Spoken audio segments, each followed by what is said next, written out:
XSFM입니다. I, D, W, K.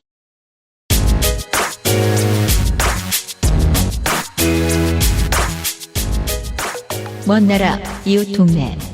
나성통신.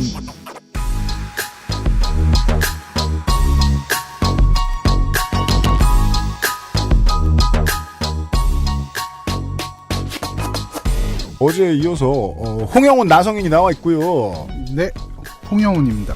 네. 스튜던트 문학인이 또 앉아 있고요. 예, 나름 하이 패션인데 좀 스트릿 이해가 안 되네요. 네. F학점을 못 면할 것입니다. 그 계란의 난각 코드를 그리는 데에 새롭게 그리는 데에 축산업자들이 고통을 받는데 그들이 몇천 명밖에 안 된다고 하면 이게 뉴스가 되면 안 되겠습니까? 한 줌도 안 되는 IT 노동자들이라고 해도 그들이 최초로 쟁의행위를 시작했다면 그게 뉴스가 되어서는 안 되겠습니까? 하물며 한국에서는 수십만 수백만 명이 관심을 가지고 있고 실제로 사회 경제를 일부분 움직이는 이 하입의 개념에 대해서 언론인들이 몰라야겠습니까? 저는 책임방기라고 생각합니다. 문학인을 비롯한 많은 지식 노동자들에게 하입의 개념을 알려드리는 시간입니다. 나는 뭐 십자가에 못 박히는 것 같아 지금. 사실 근데 많은 사람들이 알아보다가 똑같은 얘기를 할 거예요. 이거 아파트네. 맞아요. 네. 네, 하입 빠진 고가 물건. 그 프리미엄으로 바꾸면 아파트가 되는 거잖아요. 맞습니다. 네. 사실 하입이 진짜 있는 건지도 몰라요. 왜냐하면 온 국민들 사이에 그런 하입이 정말 만연해 있다. 그럼 그걸 가지고 사람 차별할 거거든. 네, 맞습니다. 쟤는 저런 아파트 신고 다니네. 쟤는 저런 아파트 신고 다니네. 엄마 다 발렌시아가 신는 집이야. 엄마 저 집은 나이키충이라고. 얘랑 같이 점심 때 밥 같이 주지 말라고 어린이집에서. 그렇게 얘기할 수 있죠. 실제로 지금도 왕따 당할까봐 신발을 사주시기도 하고. 맞아요. 하입이 좋다고 소개해드리는 게 아닙니다. 지금 세상의 코드를 아는데 되게 도움이 될지도 모르겠습니다. 네. 오늘의 얘기를 들어보죠. 저도 사실 최고의 리셀러는 주택 리셀러라고 생각하고 있습니다. 나 신발 빌려주고 월세 받아볼까봐? 네. 그런 분들이 주택 리셀러가 되기 위해서 저 노력을 하고 있습니다. 네. 그렇죠. 네. 근데 LA에서는 세금을 좀 많이 내야 되니까 쉽진 않잖아요. 맞습니다. 네, 한국이랑은 좀 법이 달라서. 네, 어제 이야기를 저 간단하게만 정리하고 넘어가겠습니다. 그러시죠. 네, 스트릿 패션과 하이 패션이 결합을 하고 있고 가장 큰 이유는 스트릿 패션이 하입을 불러오기 때문입니다. 그래서 하입을 만드는 것이 최근에는 브랜드의 성공을 불러오는 것이고 하입을 만들기 위해서는 어떤 방법이 있을까를 저희가 고민해봤습니다. 그중에 어제 짚어본 것은 수요와 공급이 있을 때 공급을 줄이는 방법이었습니다. 오늘 알아볼 것은 수요를 높이는 방법입니다. 한마디로 얘기하면 많은 사람들이 가지고 싶게 만들려면 어떻게 해야 될까? 공급을 줄이는 것보다 조금 더 어려운 문제입니다. 네. 네. 물론 기본적으로 하입이라는 건 수요와 공급의 원칙에 크게 영향을 받는 것은 부정할 수가 없지만 아무리 멋있는 옷이나 신발도 한정판이 아니면 하입이 크게 생기지 않는 것을 쉽게 볼 수 있습니다. 우리가 지금 이 업계를 이야기하고 있으니까 대표적인 걸로 이야기를 하자면 스케이트보드화나 워킹화의 기본 아이템들. 네. 반스의 올드스쿨. 지금은 그냥 다 까겠습니다. 유튜브에서는 민정수석이 사진들을 깔아줄 겁니다. 하나씩. 민정수석도 이거 공부해야겠네요. 그렇죠. 죽었어요. 힘들어요. 왜냐면 그분도 만만치 않게 모르시거든요. 네. 건담으로 깔라면 깔겠지. 네. 나이키의 에어포스 원, 아디다스의 슈퍼스타. 네. 예. 혹은 스탠 스미스. 이런 물건들은 정말 멋있게 생겼습니다. 그죠. 멋이 넘쳐 흘러요. 네. 하입이 없어요. 왜? 공급이 거의 무제한이기 때문입니다. 그렇습니다. 네. 하지만 반대로 얘기하면은 소량 생산을 한다고 하입이 생기냐? 꼭 그건 아닙니다. 너무 이상하면 그냥 소량이 버려질 뿐이에요. 대량 버려질 게. 공급을 줄이는 것만으로는 하입을 만들 수가 없고 사람들이 더 원하게 만들어서 수요를 늘리는 게 하입을 만드는 중요한 방식입니다. 네. 사람들이 어떤 신발을 원하게 만드는 방법은 생각해보면 너무나 많습니다. 그래서 제가 사람들이 어떻게 이런 신발이나 옷을 원하게 만드는지를 현재 남성 패션계에 엄청난 영향을 끼치고 있는 존재인 래퍼이자 프로듀서인 카니에 웨스트를 통해서 카니에 웨스트 미국의 래퍼, 프로듀서, 디자이너. 21개의 그래미 수상 경력을 지닌 음악가로 현재까지 1억 2천만 장이 넘는 솔로 앨범 판매고를 기록했으며 디지털 음원으로 전환된 시장의 누락 기록을 감안하였을 때 그의 음악적 영향력은 밥 딜런이나 엘튼 존을 뛰어넘었다는 평가도 존재합니다. 공화당 마스코트. 맞습니다. 어떻게 사람들이 신발과 옷을 사고 싶어하게 만드는지를 설명을 해보려고 합니다. 다음은 카니에 웨스트의 이야기입니다. 옛날엔 롯데월드 마스코트였는데. 그래요? 그 네, 그 최초 히트 앨범에서 그 곰 탈을 뒤집어 쓰고 있었거든요, 자켓에서. 예, 거기에서 이제 보통 롯데월드 마스코트라고 이제 흔히 그 당시 학생들이 부르곤 했죠, 카니에 웨스트를. 네. 카니에 웨스트는 미국의 프로듀서이자 래퍼이고 그래미를 무려 69번 노미네이트 돼서 21번을 수상한 명실상부한 세계 최고의 아티스트죠.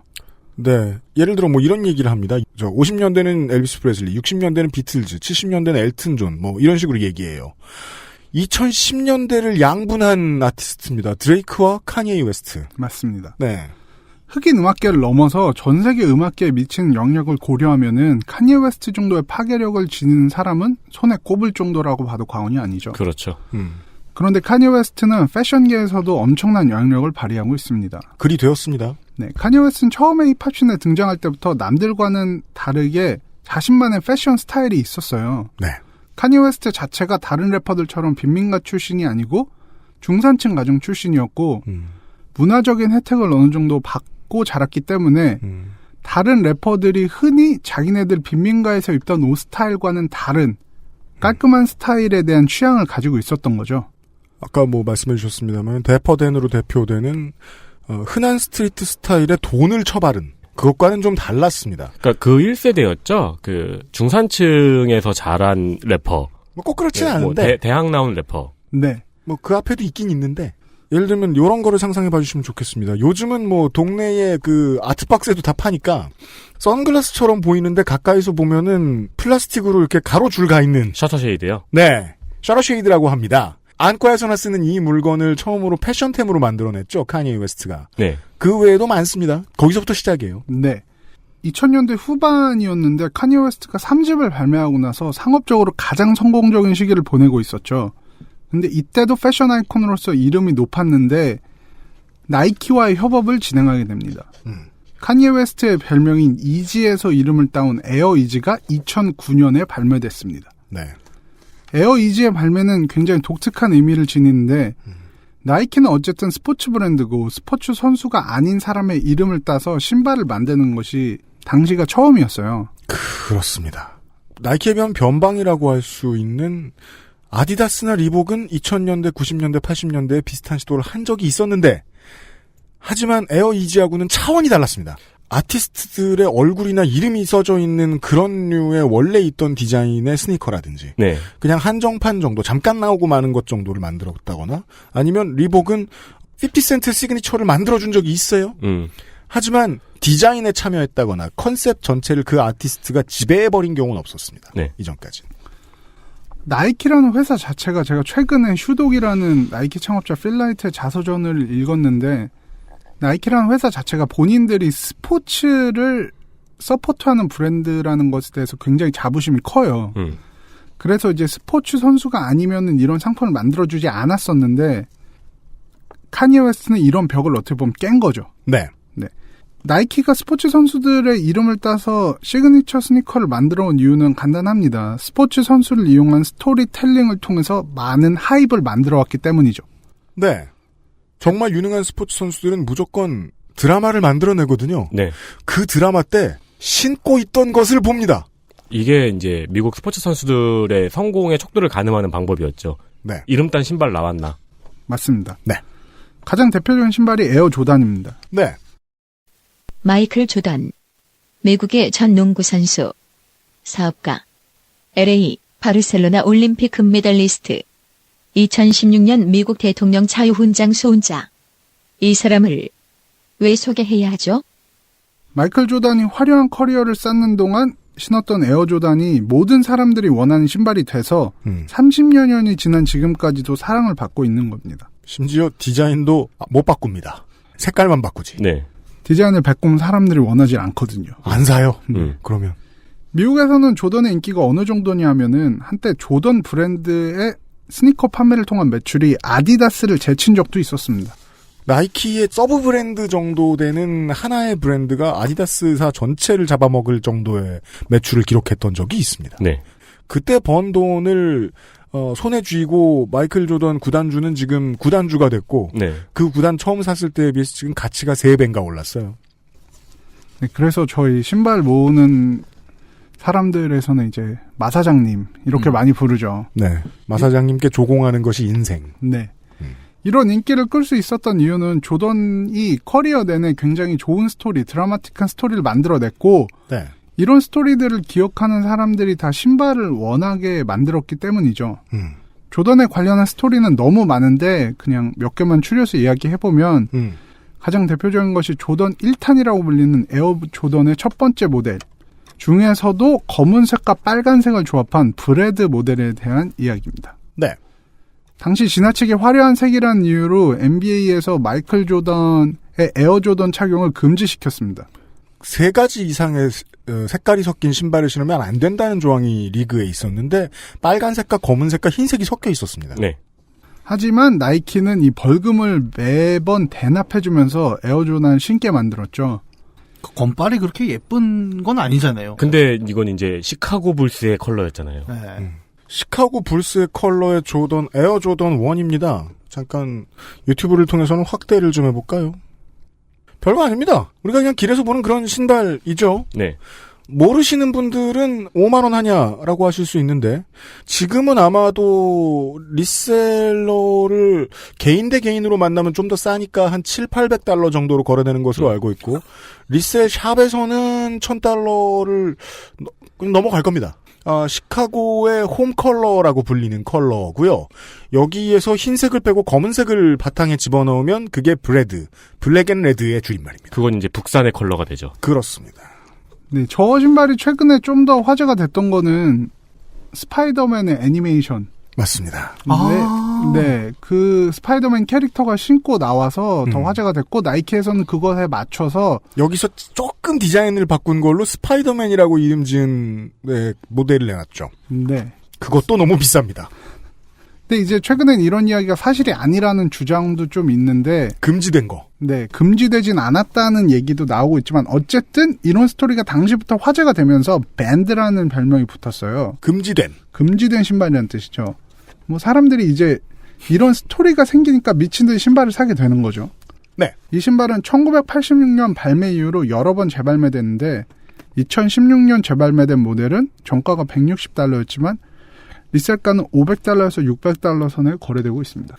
그리고 이 얘기를 하면 좀 안 좋아하실 분들도 있을 것 같긴 한데 한국에서는 잘 통용되지 않는 금기시되는 네, 조던 12탄 모델이 있어요. 네. 이게 그 우길기에서 디자인적인 영감을 받았기 때문에 한국 사람들은 좀 싫어하는 모델 중에 하나입니다. 네. 그렇습니다. 네, 근데 여기에 이 조던 12탄의 플루 게임이라는 모델에 있는 스토리가 워낙 드라마틱합니다. 플루는 감기죠. 네.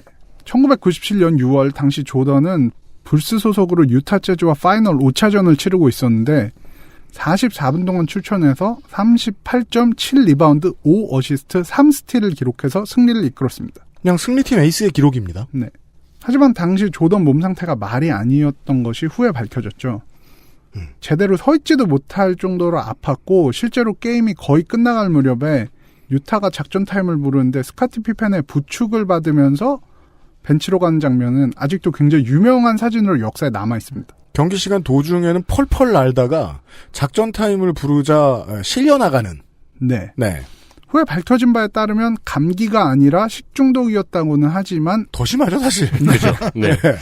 어쨌든 감기 걸린 시합이라는 의미의 플루 게임이 신발의 별명이 됐고 이후로 많은 사랑을 받고 있습니다. 두 스토리의 공통점이 하나 보입니다. 최초의 스토리가 만들어져서 사람들로 하여금 하입이 주어졌어요. 그 다음부터는 진실이 어떻게 밝혀지고 뒤집어지든 간에 소용없습니다. 하입 중재위원회에서 그게 사실이 아니라고 얘기해봤자 생긴 하입은 안 무너져요, 잘. 맞습니다. 신발이 일종의 스토리텔링의 도구가 되면서 누구나 다 원하는 신발로 격상이 된 거죠. 왜냐면 신기 불편하거든요. 이제 조던이 나중에 복귀했을 때 기념으로 조던 1을 신고 한 쿼터를 뛰었다가 바로 물집이 잡힌 적이 있었죠. 그런 얘기들을 하죠. 네. 네. 불편해요. 예.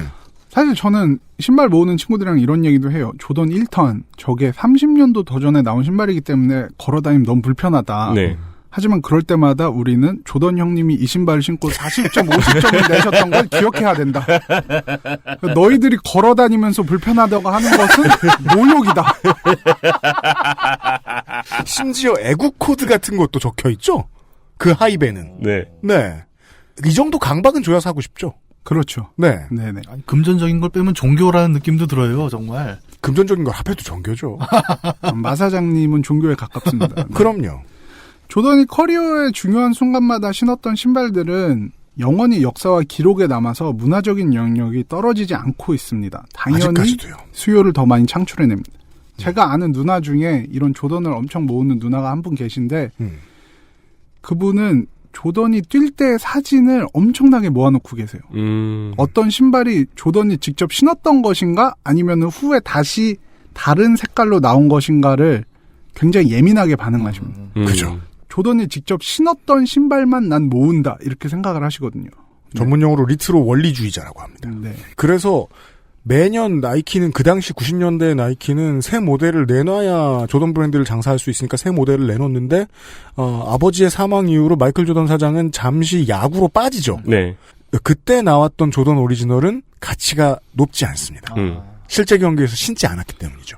실제로 매년 나왔던 신발 중에 우승을 했던 해 신발들이 훨씬 더 잘 팔리고 있죠. 네. 그렇습니다. 네. 스포츠 브랜드로서 스포츠 선수와 협업을 해왔던 나이키가 카니에 웨스트와 합작을 해서 신발을 만들었다는 게 역사적인 이유는 이것에 있는 거죠. 가수와의 협업을 통해서 영역을 확장하겠다는 선언과도 같은 겁니다. 물론 이전에도 수많은 래퍼들은 나이키의 에어포스 원, 아까 유피디님이 얘기하셨죠. 그런 신발을 신었고 또 심지어는 에어포스 원이라는 신발에 대해서 노래를 만들거나 하는 식으로 그 접점이 없었던 것은 아닌데 아티스트에게 처음부터 끝까지 디자인을 맡긴 시그니처 슈즈를 만들 수 있게 해준 것은 유례없는 일이었죠. 네. 당시에 나이키의 기술력을 총집약했고 카니에 웨스트가 디자인 역량을 모두 쏟아부은 이 신발은 너무나도 당연스럽게 스니커 매니아들이 열렬히 원하는 신발이 됐습니다.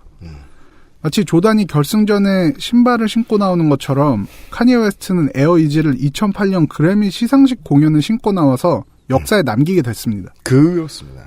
네. 스포츠 선수들의 활약은 물론 가수들의 활약 또한 하입을 만들어낼 수 있다는 반증인 거죠. 에어 이지가 계속 승승장구를 하고 있을 때 카니에 웨스트는 나이키 측과 불화를 겪게 되는데요. 불티나게 팔리던 자신의 신발에 대해서 로열티를 본인에게 지급하라고 요구를 했습니다. 나이키 측은 마이클 조던과 같은 스포츠 선수가 아니면 이런 계약을 주지 않는다라고 하면서 일시불로 $10,000,000를 제안했지만 우습게 보고 쉽게 퉁치려고 했다가 아, 이 1,000만이 싸다는 느낌인 거예요? 아니면 비싸다는 느낌인 거예요? 잔돈입니다. 이후에 카니에 웨스트가 번 돈을 생각하면 큰 실수를 한 거죠. 엄청난 실수죠. 큰 실수하셨는데 예입니다. 결국에는 협상이 결렬됐고 카니에 웨스트는 나이키를 떠나게 됐습니다. 그래 나이키가 물어본 거죠. 니 뭐 하시노? 그래서 가수인데 예. 그래가지고 그럼 $10,000,000 받고 꺼지라고. 일단 정말 가버린 겁니다. 안 받고. 네. 근데 이 기회를 놓치지 않고 아디다스에서 나섰습니다. 아디다스에서는 카니에 웨스트를 영입해서 새로운 신발인 이지 부스트를 제작하게 됩니다. 네. 2015년에 처음으로 출시됐고 기존 신발들이 농구화에 기반을 뒀다면은 이 스니커는 굉장히 미니멀한 디자인 때문에 엄청난 화제를 끌었습니다. 뭐 실내화처럼 생겼죠. 네. 네. 그런데 완전히 완판이 됐고 $200짜리 신발이 리셀가가 $1,000를 호가하게 됐습니다. 네. 처음 나왔을 때는 $2,000도 갖고 그랬어요. 네. 네. 카니에 웨스트는 이로써 본인의 영향력을 패션계에서도 완전하게 입증하게 된 거죠. 네. 가수도 하입 이 정도 끌어모은다. 당시에 카니에 웨스트 영향력은 정말 이루 말할 수 없을 정도였어요. 카니에 웨스트가 신은 신발이나 옷은 바로바로 유행을 탔고 카니에 웨스트의 팀으로 함께 일하던 디자이너들은 독립을 해서 패션계의 거물이 됐죠. 네. 지금도 굉장히 자주 좀 회자되는 사진이 있는데 카니에 웨스트가 파리 패션 위크에 가서 자기 팀이랑 같이 찍은 사진이 있어요. 이제 지금 그 사진을 보면은 올스타입니다. 와, 이 사람들이 어떻게 한 자리에 모였지 하는 거죠. 우리가 옛날에 인터넷상에서 굉장히 화제가 됐던 그 물리학자들이 모두 모인 회의에서 찍었던 단체 사진. 네네네네네. 그런 것처럼 맞아요. 그때만 해도 사람들은 이제 특히 파리 패션위크 같은 경우는 보통 이제 유럽 사람들이 많이 가니까 웬 미국에서 온 흑인들이 7, 8명이 굉장히 이상한 패션을 하고 막 돌아다니네. 저러고 사진을 찍네. 이랬는데 지금 보면은 그 사람들이 다 패션계에서 거물이 됐습니다. 그들은 몇 년 뒤에 인류를 지배합니다. 네. 오프화이트란 브랜드를 만들어서 데이트를 기록하고 현재는 루이비통 남성복의 수석 디자이너 크리에이티브 디렉터로 일하고 있는 버질 라블로. 네. 피어 오브 갓이라는 브랜드를 만들어서 최근에 에어 피어 오브 갓이라는 신발을 나이키와 발매하기도 한 제리 로렌조. 네, 이 제리 로렌조는 이 중에서도 특히나 미니멀리즘의 기수라고 할 수 있죠. 맞습니다. 이 사람의 Fear of God 브랜드는. 네. 저는 제리 로렌조를 한번 실제로 만난 적이 있어요. 진짜요? 네, 어떤 신발을 픽업을 하러 갔었는데 거기에 제리 로렌조가 서서 놀고 있는 거예요. 네, 마침 제가 그때 제리 로렌조가 디자인한 신발을 신고 있었어요. 그래서 그 사람한테 가서 난 너의 팬이다. 사진 좀 찍어달라. 그래서 사진 한번 찍었던 기억이 있습니다. 그러면서 이제 같이 사진 찍을 때 신었던 신발 이러면서 또 80년. 엄청나겠죠. 네. 네. 조던 브랜드를 자신만의 스타일로 재창조한 신발을 만들었고 저스트 돈이라는 브랜드를 운영하고 있는 돈 씨. 네. 이런 사람들이 카니 웨스트와 함께 일했고 현재 단시의 모델들은 또 TV에서 우리나라 연예인들이 또 뭐 워낙 많이 신고 나와가지고 그래요? 젊은 사람들에겐 또 유명합니다. 예. 이제는 현재 패션계에서 다들 유명세를 떨치고 있는 사람들이죠. 거의 1, 2, 3, 4등입니다. 네. 이 사람들. 네. 이들이 유명세를 떨치게 된 이유는 간단합니다. 카니 웨스트가 이 사람들이 디자인을 한 물건이나 신발, 옷 같은 거를 맨날 입고 나왔거든요. 네. 그러니까 스포츠 선수나 뮤지션들이 하입을 만들어낸 경우도 많지만 최근에는 소셜미디어의 영향력 때문에 유명한 사람이 하입을 만들어냅니다. 그렇습니다. 미국인들은 이것을 흔히 두고 이제 사회현상으로 카다시안 이펙트라고도 하기도 하는데요. 맞습니다. 카다시안 효과. 킴 카다시안과 그 일가 친척이 전 세계적으로 유명해진 뒤부터 생긴 용어로 작게는 미국 내에서 새롭게 유행하기 시작한 필러와 보톡스 등의 성형품을 뜻하며 사회적으로는 유명해지는 목표만 이루고 나면 무엇을 잘했는지와 무관하게 알아서 계속 유명해질 수 있다는 셀럽에 대한 새로운 개념을 칭하는 말입니다. 카다시안 내 집안사람, 카다시안 내 남자친구, 카다시안 내 친구. 이 사람들이 뭘 입고 나오면 값이 올라간다. 네. 네. 우리나라에서는 GD로 설명하면 아주 쉽죠. 맞습니다. 그런 효과를 설명할 때 이제 그런 사람들을 famous being famous라고 불러요. 그건 뭐냐면은 유명해서 유명한 사람들. 그렇습니다. 이런 사람들. 이 칸예 친구라는 이유 때문에 유명세를 탄 방금 말했던 사람들을 보면 알 수가 있죠. 2017년에 아까 얘기 들었던 오프화이트 프레스토를 사고 나서 살까 말까 고민을 하는데 몇 달 지난 그래미 시상식에 브루노 마스의 댄서 중에 한 명이 그 신발을 신고 열정적으로 춤을 추더라고요. 그 순간 저는 됐다. 3주 뒤에 팔면 됩니다. 이건 떡상이다. 그렇죠. 이렇게 생각했죠. 네. 시장을 자꾸만 상상해봐 주시면서 들으시면 좋겠습니다. 패션과 시장이 결합하려면 이런 류의 거짓말들이 필요하다는 것도 알아두셨으면 좋겠습니다. 네. 예. XSFM입니다.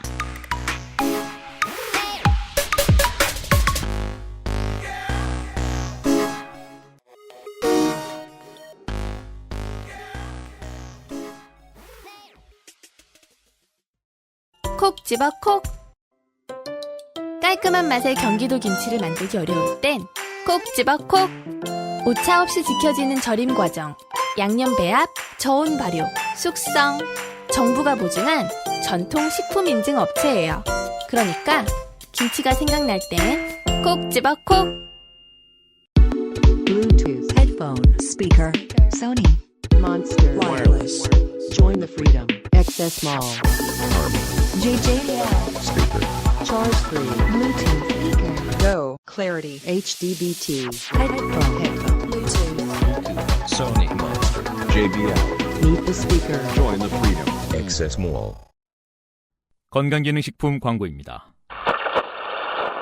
오늘도 활력 있는 하루 되세요. 활력은 얼어 죽을. 되던 것도 안 되고 멀쩡하던 것도 안 움직이는데 집에 가서 빨래하고 설거지하고 눈 뜨면 내일 아침이야. 밤엔 잠을 자야지. 시간이 무한정 있나? 당신은 시간이 무한정 있어요? 야왕 데이트. 어? 야왕 나이트. 지친 당신에게 빠르게 활력을. 야왕 나이트. 평산네이처?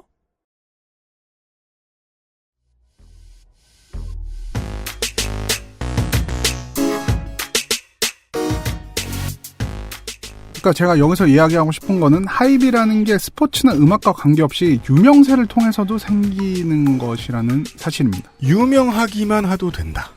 네. 네. 이거를 하이비 빠진 채로 그냥 내가 좀 유명해졌으니까 물건을 팔아볼까라고 생각하는 소셜 스타들은 정말 많습니다. 네.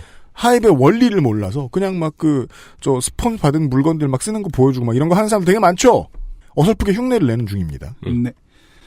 영원할 것 같은 이지부스트의 인기가 2018년에 들어선 좀 식어버렸는데 그렇죠. 물론 신발이 대량 생산되면서 희소성이 떨어졌다는 이유가 가장 크긴 합니다. 하지만 결정타를 날린 것은 칸예 웨스트의 친 트럼프 행보였죠. 맞습니다. 칸예 웨스트가 Make America Great Again 이거를 이제 미국에서는 마가 모자라고 많이 합니다. 네. 마가 낀 겁니다. 아, 왜요? 내가 할래다 말았네. 그 얘기일 줄 알았어. 카니 웨스트가 마가 모자를 쓰고 나오고 트럼프를 만나서 사인을 받고 백악관을 방문하고 할 때마다 사람들이 이지부스트에 대한 수요가 점점점 줄었어요. 네. 하이비 깎여나갑니다. 꼴배기 싫어지는 거죠. 네, 리셀가도 쭉쭉쭉 떨어졌습니다. 그렇습니다. 리셀러들이 웁니다. 네. 결국에는 사회적 메시지가 하이브를 결정하는 중요한 요소 중에 하나라는 거죠. 그럼요. 그래서 이 아디다스가 이지를 갑자기 풀었던 타이밍이 절묘했죠. 네, 맞아요. 네, 딱 가치가 떨어지는 기미가 보이자마자 풀어버렸죠. 네. 네. 지금 사실상 이지부스트 브랜드를 어느 정도 포기했다고 봐야 됩니다. 네. 아디다스는. 여기에 한 가지 사례를 더 얘기하자면은 콜린 캐퍼닉의 사례가 있습니다. 네. 콜린 캐퍼닉. 미국의 미식 축구 선수. 포지션은 쿼터백. 2년 연속으로 팀을 컨퍼런스 챔피언십에 올렸고 13년에는 슈퍼볼에 출전하기도 한 운동 능력에 있어서 NFL 최고 수준의 쿼터백이었습니다. 메이저리그에서 투수로 신인 지명을 받았고 농구로는 지역리그 플레이오프에 진출하기도 하는 등 세 종목 모두에서 전국구급의 능력을 자랑했고 NFL에서도 에이스급의 커리어를 이어가며 14년에는 샌프란시스코 49너스와 6년간 1억 2,600만 달러의 계약을 맺기도 했죠. 계약 3년 차인 16년 시범경기에서 경기 전 국가를 제창할 때 일어서지 않고 무릎을 꿇고 앉는 모습을 보여 전 세계의 관심을 끌게 됩니다. 트럼프 대통령은 너네 나라로 가라 며 극딜했고 전년 성적이 좋지 않았다는 이유로 당시에 팬들이 야유를 하기도 했지만 많은 타 종목 스포츠 스타들이 그를 지지했고 18년에는 국제 엠네스티로부터 양심대 사상을 수상하기도 했습니다. 콜린 캐퍼닉은 밀식축구 선수인데요. 저희가 몇 번 소개를 해드린 적이 있습니다. 쿼터백이고요. 네. 네. 지금은 민권운동의 상징이 됐죠. 네. 인종차별을 항의하는 의미로 무릎 꿇기 세레머니를 했습니다. 이분이 근데 지금은 밀식축구 선수로 복귀를 하셨죠. 네. 근데 그전에는 이제 워낙 논란이 커서 팀들이 꺼렸어요. 네. 그래서 이제 에이전트로 활동도 하시고 여러 가지 활동을 하시다가 이제는 선수로 복귀하셨습니다. 여기도 트럼프가 끼네요. 그러고 보니까. 그럼요. 그쪽은 트럼프가 좋아해서 이쪽은 트럼프가 싫어해서. 맞습니다. 그래서 하이비 생겼어요. 콜린 캐퍼닉은. 네. 사회정의 아이콘 중에 하나가 됐고 나이키는 2018년에 캐퍼닉을 메인 모델로 해서 캠페인을 진행했습니다. 광고는 정말 간단했는데 캐퍼닉의 얼굴이 크게 클로즈업이 돼 있고 모든 것을 희생하더라도 신념을 가져라. 그렇죠. 저희가 한번 전해드린 바 있죠. 네. 이 광고가 나가고 미국에서 이 신발 태우기 인증이 있었죠. 맞습니다. 네. 뒤집어졌어요. 나라가 이 나이키의 과감한 광고 때문에. 네. 예. 소셜미디어에서 아까 얘기하신 대로 뭐 신발 태우기 같은 것도 있었고 캐퍼닉에 대한 원색적인 비난도 많았고 트럼프 지지자들이 이제 나이키를 더 이용하지 않겠다는 불매운동도 벌였습니다만 나이키 주가는 역대 최고치를 찍었습니다. 네. 나이키 본사가 이 점을 파악을 해낸 거죠. 진짜 필요한 문제에서 사회적인 저항을 대중적으로 그려내면 이걸 보수적인 시각에서 얼마나 띠껍게 보더라도 하입이 올라가. 값도 올라가고 주가도 올라가. 네. 이걸 깨닫고 전 지역의 지사들한테 다 얘기해 준 겁니다. 비슷한 광고를 만들어내라. 한국에 지금 나이키 광고가 그래서 나오고 있는 게 너라는 위대함을 믿어라는 캠페인입니다. 네. 수많은 여성 모델들을 이전과 다른 시각으로 보여주고 있죠. 누가 이걸 욕을 하더라도 가치가 올라간다는 믿음이 있는 거예요. 네. 그 배경에는 그들이 벌어들이는 하입을 이해하고 있다. 라는 전제가 껴듭니다. 맞습니다. 저는 나이키가 굉장히 이런 캠페인을 예민하면서도 잘 이용하고 있다고 생각한 게 얼마 전에 캐퍼닉이 그 합의를 통해서 선수에 복귀한다는 뉴스가 떴을 때 나이키에서는 캐퍼닉의 이름이 써진 그 풋볼 유니폼을 대량으로 발매해서 팔았어요. 사람들이 다들 사기 시작했죠. 사회적인 메시지가 하입에 중요한 영향을 준다는 건 캐퍼닉의 사례에서도 볼 수가 있습니다. 그렇습니다. 칸예 웨스트의 패션계에서 커리어를 보면은 어떤 요소들이 하입에 영향을 미치는지를 정확히 알 수가 있죠. 스포츠, 음악, 유명세, 그리고 사회적인 메시지. 네. 하입을 분석해 보았습니다. 네. 그래서. 네. 이게요. 그리고 저는 사실 이 단어의 그 역사까지는 잘 알지 못해요. 제가 현지에 사는 사람은 아니니까. 다만 값어치와 사고 싶은 마음이라는 뜻 이전에 다양한 뜻으로 하입이 쓰였다는 건 알고 있어요. 경우에 따라 뭐 스웨가 비슷하게 쓰이기도 했고. 어떤 사람은 자기 고민에 대해서 이야기해 놓는데 그 글 쓰는 일을 하입이라고 하기도 하고.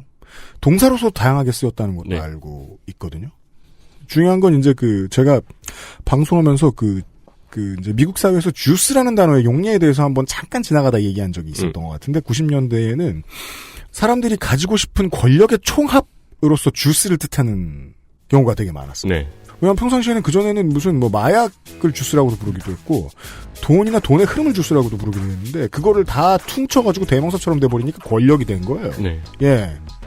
하입도 오랜 시간 쓰이면서 지금의 시대를 가장 잘 상징해주는 어떤 가치로 돌변하더라고요. 그게 곧 소비하고 싶은 마음입니다. 어려운 얘기 아닙니다. 이해하고 있어요. 눈이 비어 있어요. 왜 나를 자꾸 쳐다보는 근데 거야? 눈 어디다 빼놓고 왔어? 이게 진짜 어려운 얘기가 예. 아니고 비슷한 사례가 있어요. 뭐 욜로도 있었고 예. 좀 넓게 보자면 옛날에 그 웰빙도 사실 비슷한 사례거든요. 네. 그렇죠. 네. 그 하입이 어떻게 생기는가에 대해서 요소를 갈라 분석해 보았습니다. 드라마, 틱한 이야기, 음악, 유명세, 사회적인 메시지 이런 것들이 미국에서는 그렇다. 네. 광고를 듣고 돌아오죠. XSFM입니다.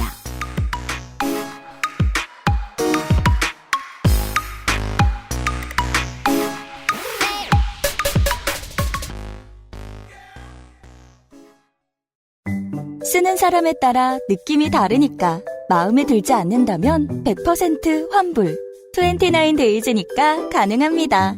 생필품 중에 생필품. 하나를 팔 때마다 하나를 기부하는 생리대. 29데이즈니까 가능합니다. 소비자의 이야기를 듣는 사람들의 삶을 살피는 세상의 반을 위한 반값 생리대. 29데이즈. 앞면, 뒷면, 측면까지 완벽 방수. 양면 사용으로 다양하게 꾸며보세요. 케미하우스 애견 매트.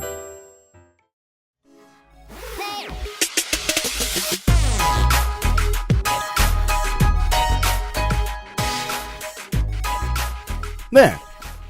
당분간 마지막일지도 모르는 나성통신 시간입니다. 네. 네. 그 지난달인가요? 네. 그 문학인이 본인 방송에서 이제 말을 할 때 듣는 사람이 있어야 된다. 뭐 이런 내용이 있었잖아요. 예. 그래서 나성인이 아까부터 계속 문학인만 보면서 이야기를 하고 있어요. 여기서 가장 못 알아들 것 같은 사람을 계속 보면서 그 가장 열정적으로 듣는 사람.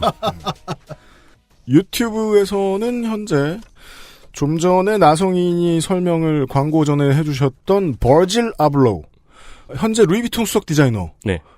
자신의 브랜드 오프화이트를 통해서 나이키와 함께 협업해서 만들었던 에어포스 원 오프화이트 더10의 나이키의 이 색깔, 형광 색깔은 볼트 컬러라고 부릅니다. 전문 용어 오늘 많이 나오네요. 이 비슷한 색깔이 아디다스면 일렉트릭이라고 부릅니다. 네. 잘 구분하셔야 됩니다. 색깔은 서로 다릅니다. 게토레이면 시트러스 아니에요?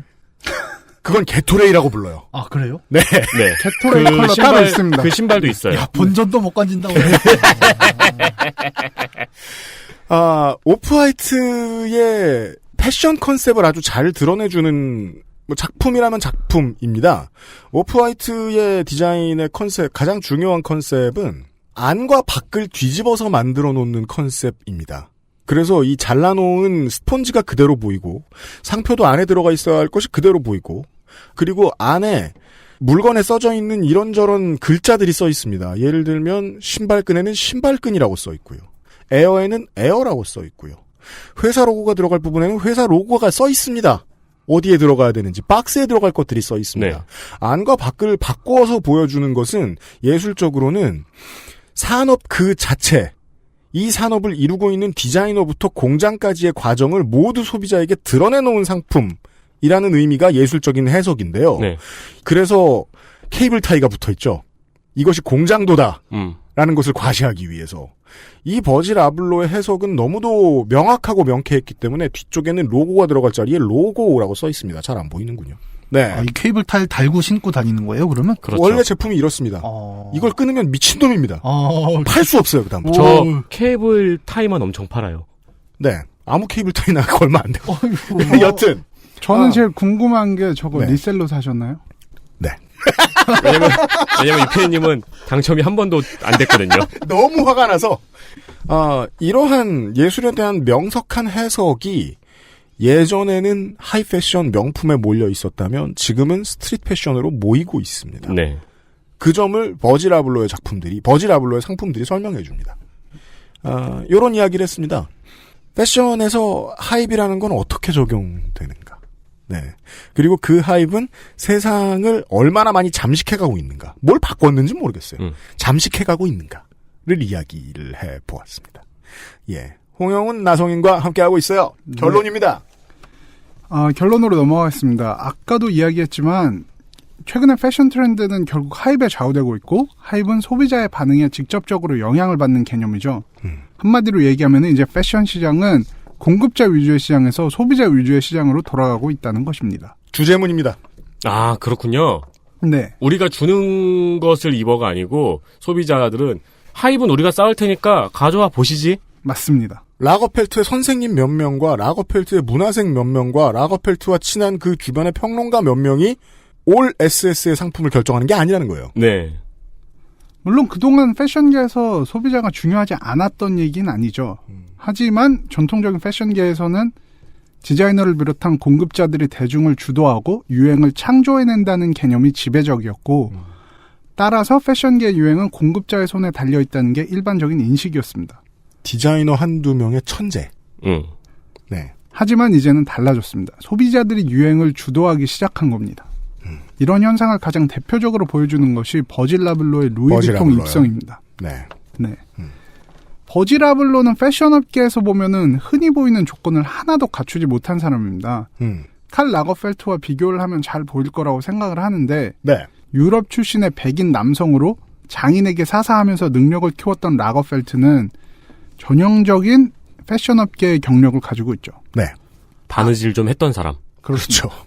아블로는 미국 출신의 흑인 남성으로 루이비통의 수석 디자이너가 되기 전까지 명품 브랜드에서 일한 것은 팬디에서 인턴으로 일했던 게 답니다.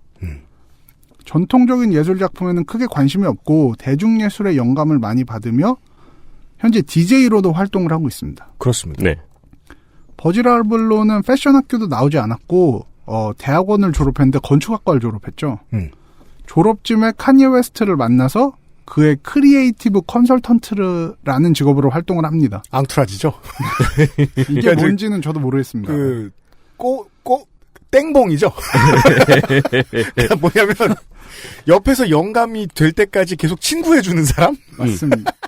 실제로 크리에이티브 컨설턴트라는 직업의 이름도 있고 기업에서 그런 게 있는 경우에 하는 일이 정해져 있어요. 근데 저런 유명한 아티스트의 크리에이티브 컨설턴트는 하는 일은 같이 놀아주는 일입니다. 보통. 네. 네. 뭐 파리 패션위크 가서 같이 사진 찍는 그런 거죠. 팬디에서 인턴을 한 것도 카니에 웨스트랑 같이 했습니다. 당시에 이제 팬디 같은 회사에서 그래미를 수상한 세계 최고의 아티스트가 이제 인턴을 한다는 게 굉장히 화제가 되기도 했었죠. 네. 이벤트였죠. 네. 이후에는 파이렉스라는 본인의 브랜드를 만들었는데 오래된 폴로앤 셔츠를 가지고 와서 그 위에 자기의 로고를 찍은 다음에 몇 배가 넘는 가격으로 팔아서 비판을 받기도 했습니다. 네. 실제 물건에다가 실제 남이 만든 물건에 자기 로고 찍는. 이후에는 자기가 제대로 된 브랜드를 만들자라고 생각해서 오프화이트라는 본인만의 브랜드를 만들었고 이 브랜드가 대박이 나서 결국에는 루이비통 수석 디자이너의 자리까지 오른 거죠. 네. 좀 전에 이제 광고 끝나고 설명드린 그 컨셉이 세상을 놀라게 했습니다. 네. 그래서 지금은 상당히 많은 스포츠 브랜드와 스트리트 브랜드들이 버질 아블로의 이 발견을 되게 많이 흉내내고 있죠. 그렇죠. 안팎을 뒤집는다거나 안에 써있을 글씨를 밖에 쭉쭉쭉 써놓는다거나 네. 하는 것들이 점점 늘어나고 있습니다. 처음 버질 아블로가 루이비통에 영입됐다는 소식이 들려왔을 때 패션계에서 인사이더들, 우리가 흔히 얘기하는 뭐 패션계에서 일을 하고 있는 사람들이나 패션 평론가나 기자 이런 사람들이 아 루이비통이 이제 지나치게 상업적으로 간다 뭐 이렇게 많이 얘기를 했었어요. 자존심을 버렸다. 네. 추가 소식. 올 1월 25일 선댄스 영화제에서 상영된 다큐멘터리 영화 네버랜드를 떠나며에 출연하기도 한 피해를 주장 중인 인물들이 3월 4일 오프라 윈프리 쇼에 등장하면서 알려진 마이클 잭슨의 아동 성폭력 논란으로 인해 루이비통은 마이클 잭슨의 영감을 받아 디자인한 버질 아블로의 2019 가을 겨울 컬렉션 상품의 생산을 중단하였습니다. 저도 그래서 그런 인사이더 좀 덜어 최근에 알게 됐는데요. 브랜드별로 얘기가 다르니까. 루이비통이나 발렌시아가가 스트리트 브랜드의 문을 가장 많이 빠르게 열었고 네. 반대로 프라다 같은 브랜드들은 아직도 문을 안 열고 있어요. 그 점에서 서로 의견이 갈리고 있다는 거죠. 이건 지나갈 해일인데 왜 이래? 라고 생각하는 업체들이 있고 아니다 지금 이거 여기 무조건 가야 된다 이렇게 생각하는 루이비통 같은 업체가 있고 네. 정말 그냥 쉽게 얘기하자면은 이렇게 얘기한 사람들도 있었어요. 니네 인스타그램 라이크 많이 받으려고 버질 아블로 데려온 거네. 너네가 따봉충이 되다니. 그럴 수밖에 없는 게 사실 아블로는 소셜미디어에서 가장 각광받는 디자이너거든요.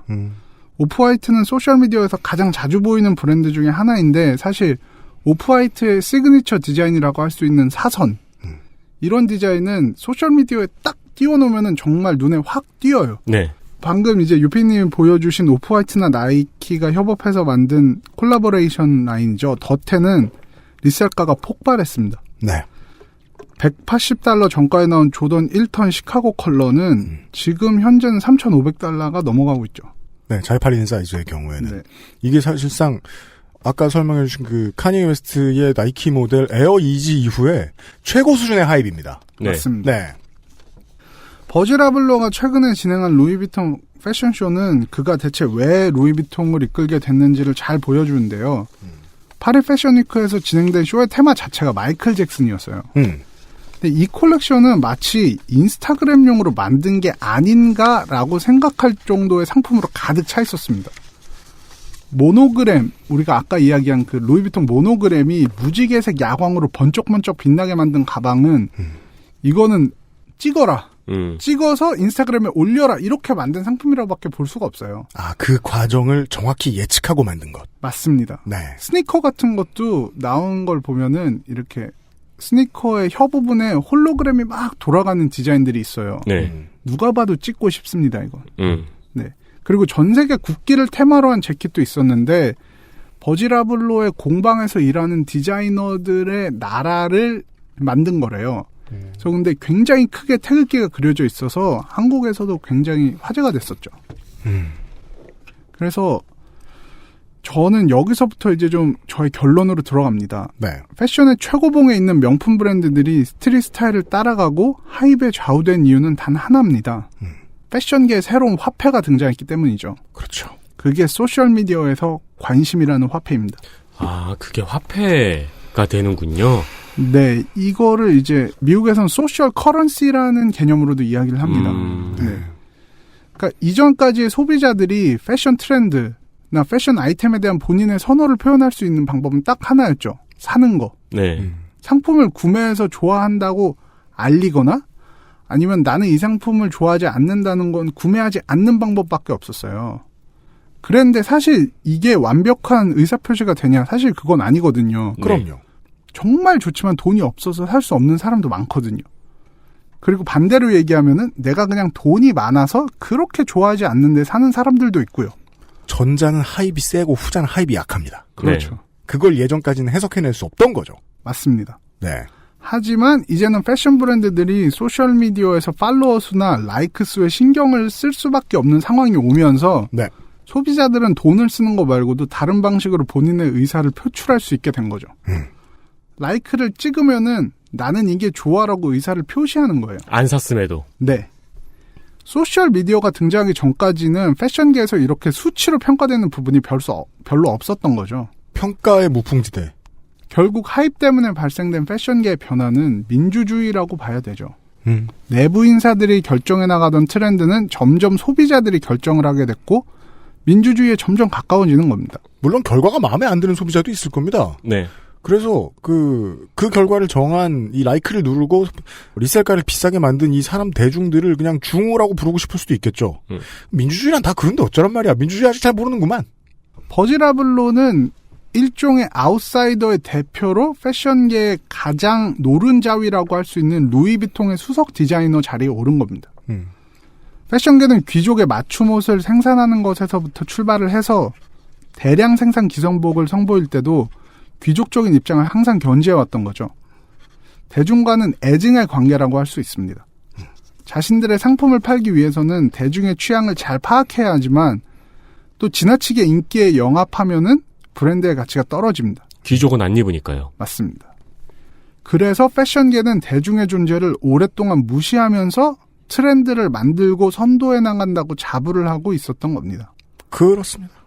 하지만 이제는 소셜미디어가 패션계를 대중의 지배를 받는 민주주의적인 시장으로 몰아가고 있습니다. 그렇습니다. 저희 방송이 민주주의에 대해서 그 나쁜 얘기를 되게 많이 하잖아요. 네. 예. 저런 사람이 민주주의 사회에서 인기를 얻게 돼 있다. 그러니까 시장이 붕괴되는 거지. 예. 그리고 이 비슷한 일들이 패션 업체에서도, 패션 업계에서도 일어나고 있다는 것을 확인을 할 수 있었습니다. 왜냐하면 한국에 아직까지 안 건너온 문화 중에 하나인데요. 네. 저는 한국은 되게 오랜 세월 동안 이 문제에 대해서 좀 자유로울 것 같긴 해요. 친구 마케팅, 카다시안 마케팅. 네네. 예. 실로 카다시안 마케팅은 무섭게 미국을 휩쓸었습니다. 네. 카다시안의 직업은 뭔데요? 그 본인. 유명해서 유명한 겁니다. 네, 맞아요. 근데 한국에는 그런 사람 거의 없습니다.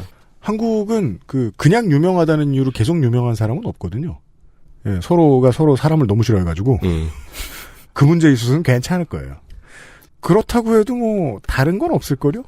시장에 사람들이 하입을 주는 것은 자유로운 표의 행사고 그 표를 받는 사람들은 그 원리를 아주 잘 이해하고 있는 사람들일 테니까요. 네.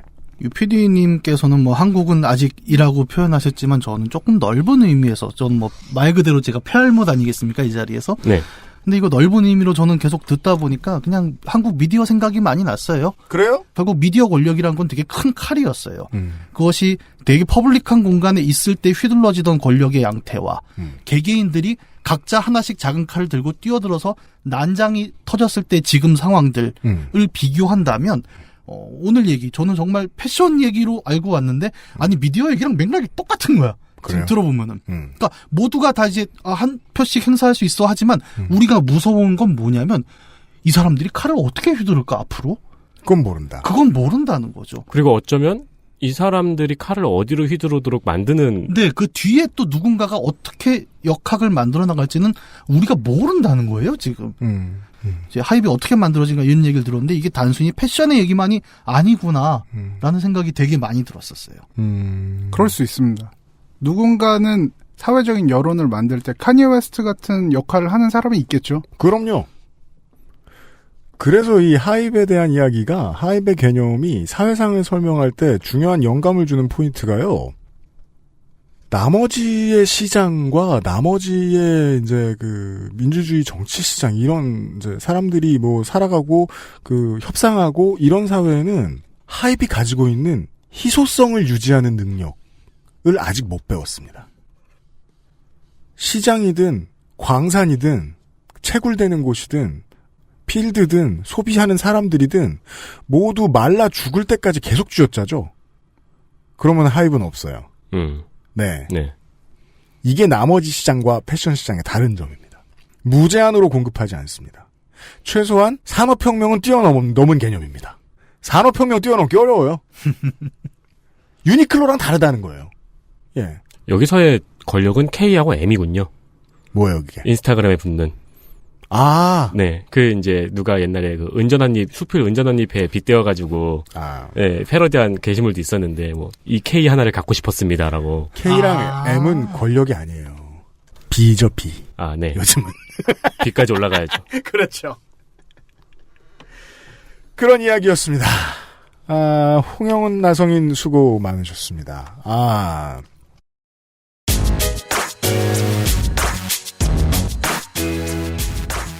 오랜만에 한국에 오셨고 오랫동안 한국에 안 오실 예정인데 한국 어땠어요? 일단은 가장 달라진 거는 요구르트 아주머니. 사이버펑크 서울이죠. 예. 그분 5년 지나면은 로봇 다리 생깁니다. 제 친구가 그걸 보고 전 너무 신기해서 네. 아니 요구르트 아주머니가 이 정도까지 발전했어? 그랬더니 너가 모르는 거야. 그분이 어디 있는지 앱으로 추적해서 가서 요구르트를 사 먹을 수도 있어 이러더라고요. 맞아요. 그래서 한국인들만 23세기를 살고 있구나. 이제 다음에 오시잖아요? 그럼 골리앗 같은 거 타고 계실 거예요. 그러니까요. 이족보행 메카를 만들고 있다는 얘기가 있어요. 네, 나는 외국인들은 무서워서 도망가는데 사람들은 몰려가지고 요구르트 사고. 10년 만에 왔을 때 가장 바뀐 건 그거였습니다. 야구르트. 정말 처음 보셨으면 충격. 그쵸. 네. 그 아주머니가 타시고 있는 그 표정이 너무 정말 아무렇지 정말 무해 상태로 타시고 있잖아요. 아우 느려. 정말 서울은 이런 곳이구나. 이렇게 산신령처럼 가시잖아요. 네. 이 정신과 문화에 있어서는 꽤나 과거를 사는 것 같은데, 기술에 있어서 매우 미래를 사는 서울에서 전해드리는 그것은 알기 싫답니다. 저도 이번에 이제 나성인 얘기 방송 준비하고 이러느라 나성의 모습을 좀 보게 됐거든요. 네. 되게 예스러워요. 보고 있으면. 예. 하나도 안 신식 같아요. 일본 처음 갔을 때 느낀 거가 비슷했어요. 좀 더 일찍 개발된 도시들이 지금 가면 그렇잖아요. 맞아요. 네, 특히 코리아타운은 굉장히 옛날의 모습을 아직도 간직하고 있습니다. 네. 네. 예스러운 코리아타운으로 나성인을 돌려보내드리도록 하겠습니다. 딱 4시간밖에 안 됐는데 많은 허락해주셔서 매우 감사합니다. 또 볼 날이 있기를 기대합니다. 안녕히 가십시오. 네, 꼭 다시 와서 여러분들에게 더 재밌는 얘기 들려드리겠습니다. 기대하겠습니다. 수고하셨습니다. 네, 수고하셨습니다. 수고하셨습니다. 안녕히 계세요. XSFM입니다.